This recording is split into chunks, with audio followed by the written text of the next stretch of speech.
On Shavuos, we learn Megillas Rus, the life story of one individual, Rus. The Medrash asked the kasha, this Megillah has no halachas of Tumah or Tahara, not Isser and Ahetza. Why was it written down? To teach you the great schar that people who do Gmilas Chesed get.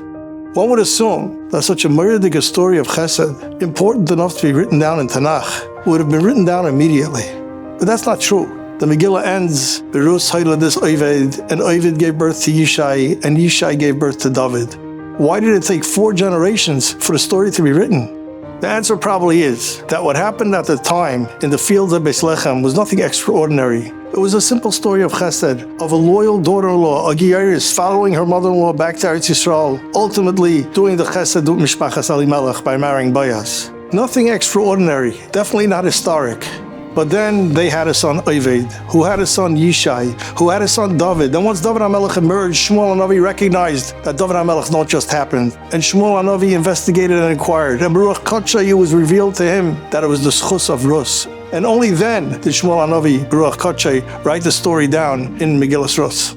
But let's ask a kasha. Was David HaMelech's yichus not enough? After all, David HaMelech's father was Yishai, was one of the 4 people that never did Averis. And David HaMelech was an enikol of Nachshon ben Aminadav, who jumped into the Yam Suf. Was it really necessary to have the schus of Rus? The Teres Chaim and Baba Basra Daf Yidalon on Beis says that David HaMelech says in Tehillim, Ani Avdecha ben Amasecha, the son of your maid. He doesn't say ben Avdecha. And the Teres Chaim explains it that if Boaz would have married anybody else, David HaMelech would not have emerged. Why not? What happened to Yishai? What happened to Nachshon ben Aminadav? What happened to Boaz? Why weren't there schusim enough?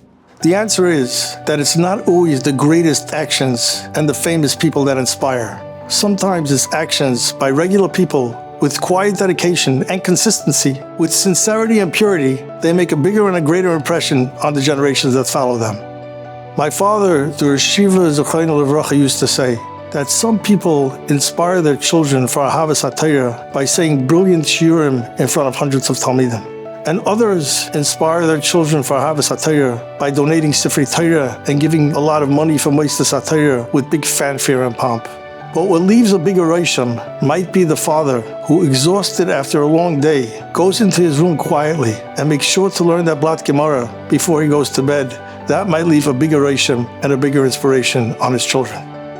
A child observing his mother while standing by the Shabbos Licht, with a tear rolling down her cheek as she davens, might leave a bigger Rosham in the koyach of Tefillah than that same child standing in Shul Yom Kippur while the Chazan says Hashem Elokim 7 times with hundreds of people. People say to themselves, I'm not important. Who am I anyway? How can I inspire anybody? What difference do my actions make? But no, Megillas Rus teaches us otherwise. It's the small actions, the dedication, the commitment of regular people. Those are what create doyers. Those are what inspire generations, and those are the actions that have ashpah on others.